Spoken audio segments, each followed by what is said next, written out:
Up next, we have Dr. Corrina M. Boggess. She is a retired colonel. She served in the Army Operations Center at the Pentagon during 9/11 and commanded a personal services battalion in Iraq 2004 to 2005. Her presentation centers around the events of 9/11 at the Pentagon.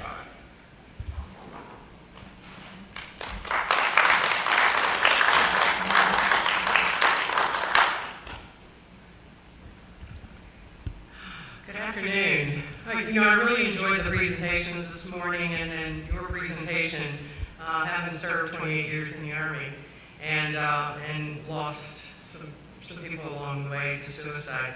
But I did appreciate all the presentations, and in some way I could connect to them. And I got a chance to talk to some of the presenters at our little break. And it's amazing, here in West Virginia, when we start working together in a network, and my paths can cross every one of theirs, from my grandfather serving under MacArthur in the Philippines, and I was just going through the family's home and finding things that he had brought back with him. So I come from a very military family. My mother served, my father served, all my uncles, like I said, my grandfather.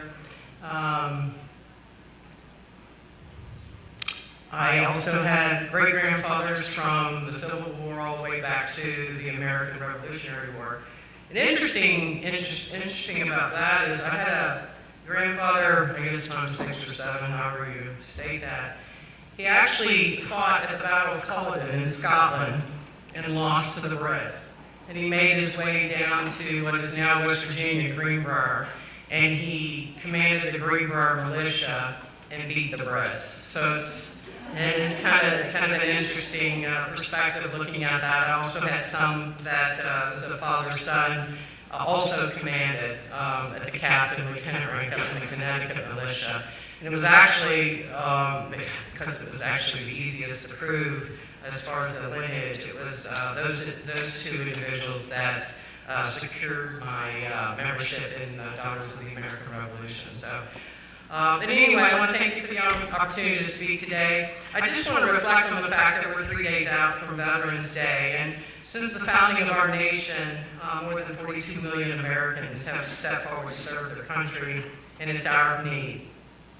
More than 1 million died so their children and ours could live in liberty. They came from every corner of America, every walk of life, each different, each an individual who made a choice, yet all shared the same dream of freedom that gave birth to our nation and carried the light of liberty to millions across the globe. Our service members fought in the jungles of Vietnam, the Taliban in Afghanistan, Ebola in West Africa, wildfires in Washington State, or the floodwaters of Hurricane Katrina. As veterans, we recognize the cost of freedom, but also the importance of the freedoms we hold dear in this country. President Kennedy, during his inaugural speech in 1961, best articulated this American spirit to and for our country. He stated, "In your hands, my fellow citizens, more than in mine, will rest the final success or failures of our course. Since this country was founded, each generation of Americans has been summoned to give testimony to its national loyalty. The graves of young Americans who answered the call to service surround the globe. In the long history of the world, only a few generations have been granted the role of defending freedom in its hour of maximum danger. I do not shrink from this responsibility. I welcome it. I do not believe that any of us would exchange places with any other people or any other generation. The energy, the faith, the devotion which we bring to this endeavor will light our country and all who serve it. And the glow from that fire can truly light the world." In his address at West Point 2011, Secretary of Defense Robert Gates stated that from the Revolutionary War through Iraq and Afghanistan, a tiny sliver of America has achieved extraordinary things under the most trying circumstances. We are ordinary people. We left our families, our homes, our lives, not for recognition or fame, or even the honor bestowed upon us. We fought to protect our country, to maintain our American way of life. For many veterans, our nation was important enough to endure long separations from families, miss the births of children, freeze in sub-zero temperatures, or bake in the wild jungles or desert sands, lose limbs, and far too often lose their lives. I grew up in Charleston's west side with no military ambitions whatsoever. Both of my parents served in the Army, but I really didn't consider it a career option for me. I wasn't particularly athletic. I was also very quiet and shy. There was no junior ROTC at my high school, and my mother, who was serving in the Army at the time that I was in, my parents actually served in the Army 20 years apart. Very interesting. My father was serving when I was born, and my mother served 20 years later. Anyway, she said that at that time she had really actually insisted that I apply for West Point as an option for college. Yeah, I didn't think I was committed to that. So I opted for ROTC at West Virginia University. I entered the program in 1979, which I actually just discovered recently. I was only the second year that they actually began allowing females in the program. And it would never have dawned on me when I signed up for that I wouldn't be allowed to do it. And it's just an interesting fact, I believe it was last year, might have been the year before, that ROTC department at West Virginia University was the first ROTC department in this country that actually commissioned a combat female officer. So this state is very, very military friendly. Anyway, and of course, women serve in combat in all the branches. I've served in multiple assignments throughout my career as I continued to advance in grade, but the most significant moments in my career was 9/11 and the Iraq War. Discussing 9/11 has always been very difficult for me, and it was interesting listening to the presenters this morning talking about not knowing the stories and discovering the letters, because we don't typically like to talk about, especially if they were traumatic experiences. It's interesting enough because I have no problems talking about Iraq and some of the things that I saw in Iraq, but 9/11 is very difficult for me. And it was close to the 10-year anniversary, and I was explaining this to some of the presenters this morning at the break, that my aunt is president of Concord University. I guess about 4 years ago, maybe 4 or 5 years ago, she calls me up because my family knows on that date I don't take a phone call, I don't watch TV because I don't want to see the minute-by-minute replay that everyone seems to want to watch. I don't want to hear the names being called, I don't want to be reminded of that day, so I kind of tune everything out. But my aunt called me and she said, we're going to do a program honoring, the events of 9/11, and we'd like you as the guest speaker. And I said, are you kidding me? I said, I don't even come out of my house. I don't answer a phone. There's no way. And she said, yeah, but I think you need to come and talk. I think you need to tell your story. I think people need to know what happened that day. And I was like, oh my gosh. And she's like, well, we're going to do it in a small chapel. There's not going to be very many people there. She says, it's going to be okay. So I said, okay, I'm going to do it. I showed up and the media was there. I go to do the speech and she's got it closed circuit TV through the entire campus. I had family that had zoomed in from all over the country. And then afterwards, of course, the media wanted to interview me. And afterwards, they wanted to broadcast me sitting down with their history teacher answering questions. And I'm going, what? But it was probably the best thing that she could have ever done. Because now, it's very emotional for me, but I can at least talk about the story. And I actually always have to have it written down. I do a lot of public speaking, and I can usually talk off the cuff. But this one I actually have to write down because it is kind of an emotional experience for me. So with that, I'd like to take you back to 9/11. My ties run deep and strong. I was in the Pentagon the morning of the attacks. The media provided us with the aftermath of the carnage, but I would like to take us back in time before the first plane struck that tower at 8:46 a.m. It was a beautiful September morning. The sun was shining, a few clouds in the sky. People were making their way to their offices through the bustling streets of downtown New York City. Others already arriving at work, perhaps conversing over a cup of morning coffee. In other parts of the Northeast, air travelers were making their way to their seats, trying to shove bags and overhead bins or under their seats, settling in for their long flights to the West Coast. You know, there's always that awkward silence when settling into your seat next to a stranger you've never met. Is this person going to talk to me the entire flight? Or will they leave you alone in peace and you can read the overpriced newspaper or magazine you purchased at the newsstand in the airport?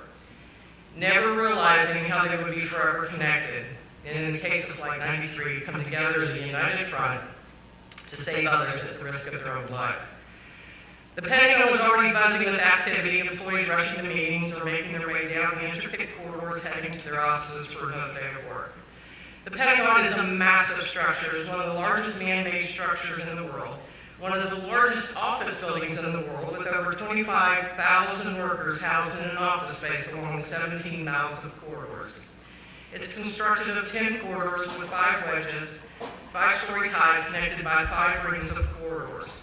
For context on the magnitude of this building, the U.S. Capitol could fit in just one side of the building. Actually, there's rumor that Dwight Eisenhower, who was chief of staff of the Army after World War II, actually got lost wandering around the building. And you can get lost if you don't know where you're going.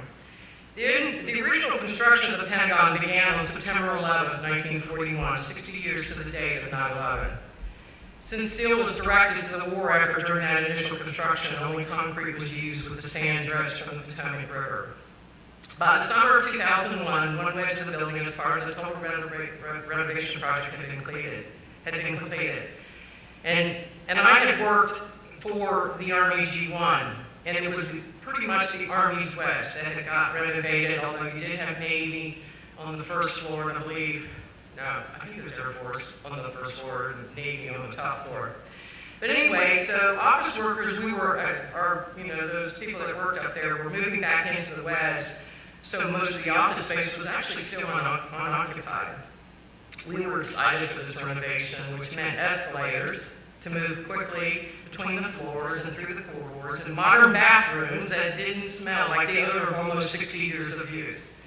The new wedge was also made with steel reinforced concrete and ballistic windows on the outside of the walls of the building, which would become significant in the number of lives by this choice of building material. I had just finished a morning workout, was making my way to my office underground in the Pentagon. I had to finalize my preparations for a 10 a.m. meeting in the Human Resource Conference Room above ground, which is about a 10-minute walk from my office. It was a coordination meeting on an upcoming exercise to test the business practices if the Army staff, along with other services, had to relocate in the event of an emergency. This would be the same conference room destroyed at 9:37 a.m., taking the life of my senior supervisor, Lieutenant General Timothy Maude, and fellow co-workers. I worked in the Personnel Contingency Cell of the Army Ops Center, which provided the most current information on news affecting Army assets across the globe. It is an underground office. I can't tell you, although if I do, then I would have serious problems on my hands. It is an underground floor. There's several of those, for the record. But sitting in the upper portion of my desk was a draft document that I spent the summer writing in collaboration with other government agencies, for example, the CIA, FBI, and the State Department. This document was titled the Headquarters Department of the Army Mass Casualty Plan. The Thursday, now let's go back, the Thursday before 9/11, 9/11 was on a Tuesday, let's go back to Thursday. I actually had to meet that afternoon with a brand new Director of the Army Operations Center, Major General Pete Corelli.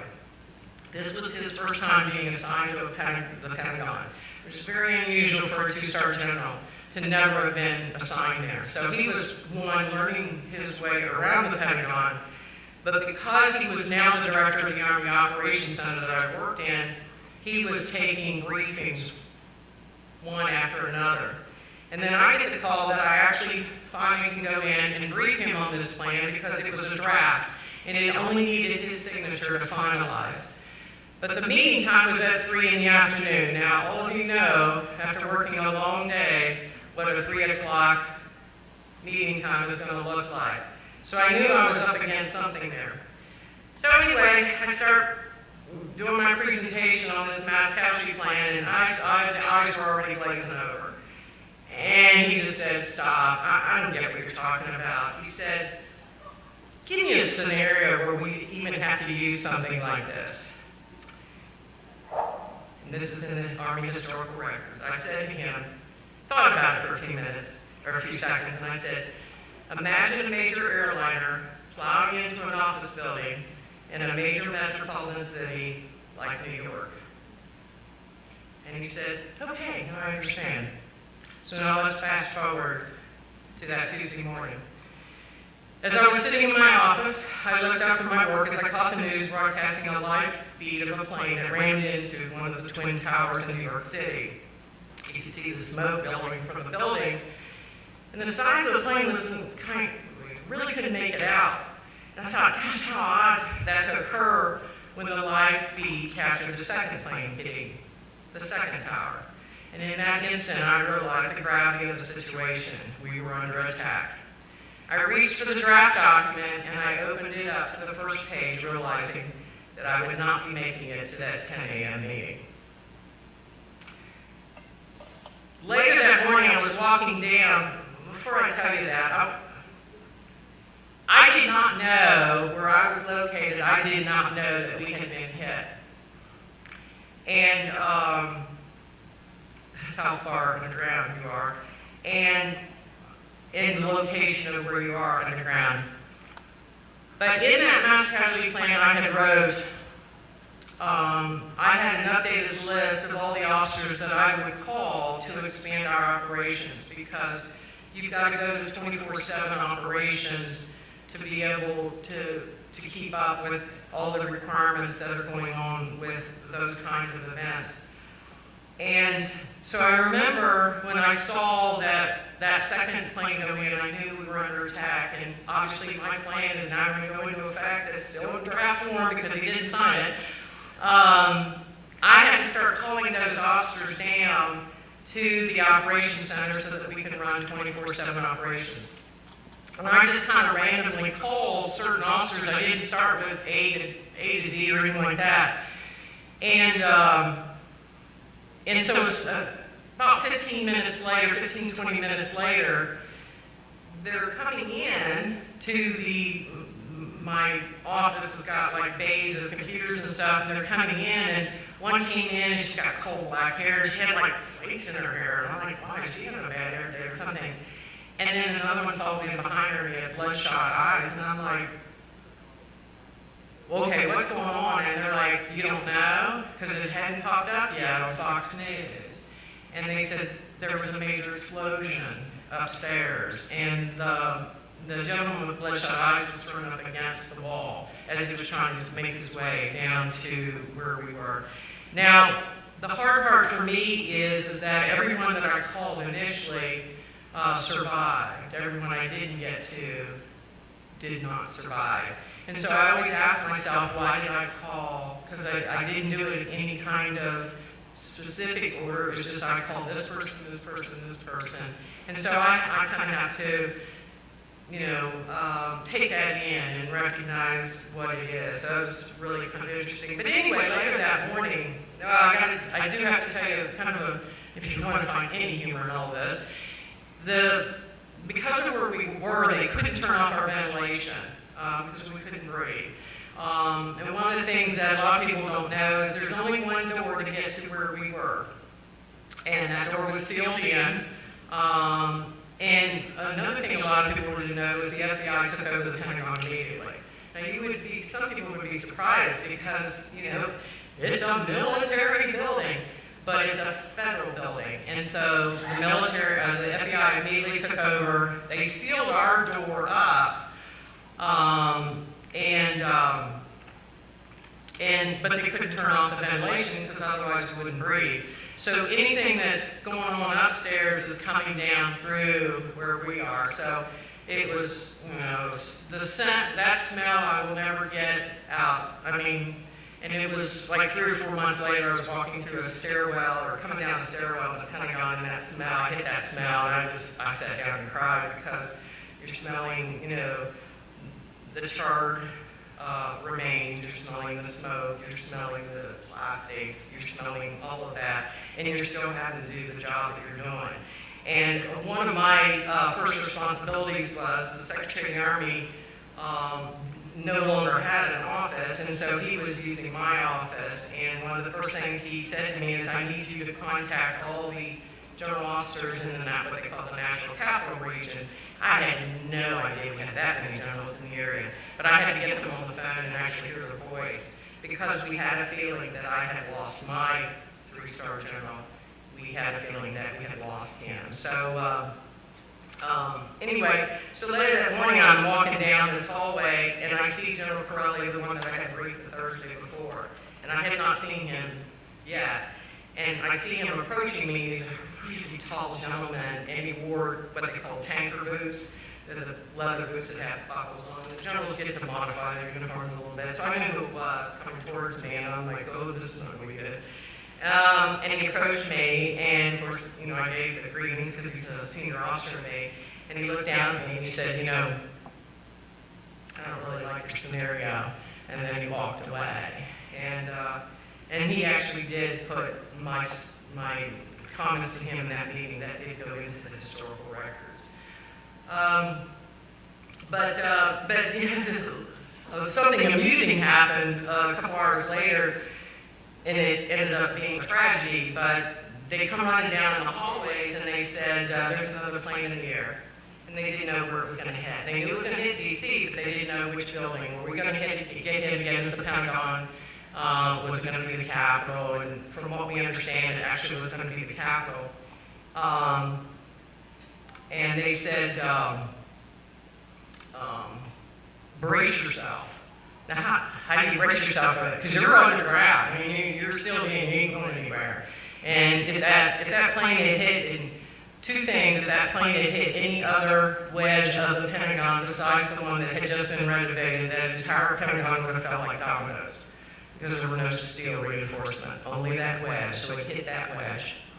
And it saved lives because it held up that wedge for about 30 minutes so that a lot of people could get out. But there were people that were killed. They were like, brace your, how do you can't brace yourself. And then we got word of the Shanksville. The plane had gone down in Shanksville. And then they had a problem with the water system, because I know a lot of you may have seen in the middle of the night, because in the middle of the night around midnight, they unsealed our door, and I actually was able to come up, because I hadn't breathed fresh air since that morning when I went into the Pentagon, and I was kind of walking through the center courtyard of the Pentagon. Of all the wedges was typically used. There was like a little snack bar kind of there, and I walked out and I did not realize they were using it as a temporary morgue. So that was, because I wanted to go around and I wanted to stand below that crash site, because at this point all I'm doing is seeing it on the news. I couldn't believe that our building had got hit, and so I'm just standing underneath there. Well, by the time I had gotten out there, they had furled that flag over the side. I think everyone saw the iconic photo of that. It was actually plumbers and maintenance guys that did that. It wasn't the military that had done that. It was these plumbers and engineers and stuff that were still in the building trying to keep it going. And one of the things that they had a problem with is they couldn't figure out how to turn off the sprinkler system, because the water was headed towards that one door that goes down to where we are. And so the runner comes running down and he's like, hey, they can't get the sprinklers, the water's creeping over. And in the office that I had 10 classified safes. I had classified computers and stuff, and they're like, be ready to pop those hard drives, or you tech guys, pop those hard drives and take them with you. And I went, yeah, that ain't happening. Those hard drives are going in that safe, and I'm swimming for my life. I am not going to be weighted down by hard drives. But I was like, so it was kind of amusing thinking back over it. But so what happens? We were I could go on and on, and I just don't want to drag this out. There's interesting stories about how that day went, and especially when we figured out that it was my general that had been killed, and there were only a couple aircrafts that were allowed up in the air that day. One was the aircraft that was near Shanksville, one was the president's plane, and then there was one other plane that was allowed over the United States, and that was the chief, because the Secretary of Army, which was the chief of staff of the Army, he was in Hawaii at the time when the plane hit. And because we knew that I had lost the G1, the 3-star, my boss, his wife just happened to be vacationing out in California with friends. And so he was given the order to fly from Hawaii to California to pick her up, to bring her to the Pentagon, and that was the first remains that were identified coming out of the Pentagon was General Milan. So afterwards, I actually spent the next several months writing the personnel portion of the war plans for Iraq and Afghanistan. In 2004, after graduating from the Army War College, I actually was sent to Iraq to command a battalion as a lieutenant colonel. And interesting enough, that year, I believe there were 6 female battalion commanders in Iraq. That in itself is pretty amazing. But,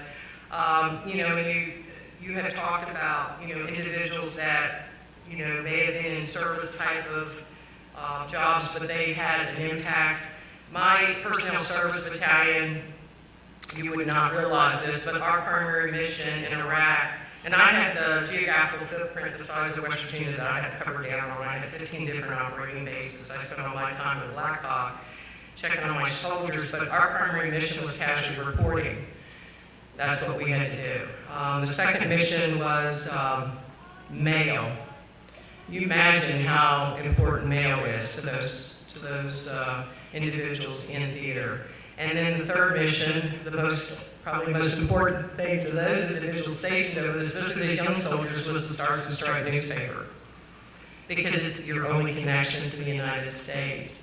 And I had just had some amazing soldiers. Now, if I could have kept my junior officers back in the United States, my life would have been a lot easier, but I had some amazing non-commissioned officers and soldiers. They just did some remarkable things. So, upon returning from Iraq in 2006, I was promoted to colonel.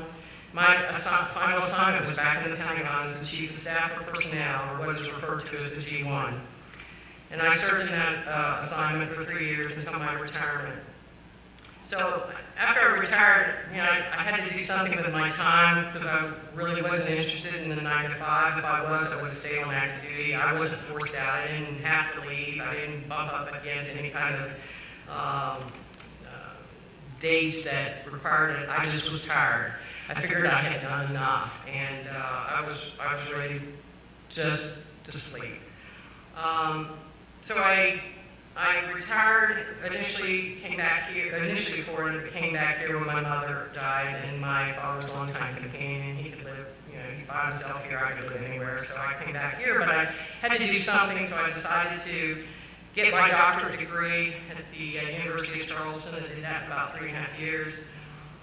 And then I started to become more active in the Veterans of Foreign Wars in my local post in Chesapeake. And then after that, a couple of years, I was asked to be the legislative committee chair for the VFW, Department of West Virginia, because I had experience as the G1 in the Army Reserve. I was responsible for a $5 billion budget, so I kind of understood how to get around Congress and ask the right questions. I then began the journey into the ranks of the leadership within the VFW, Department of West Virginia.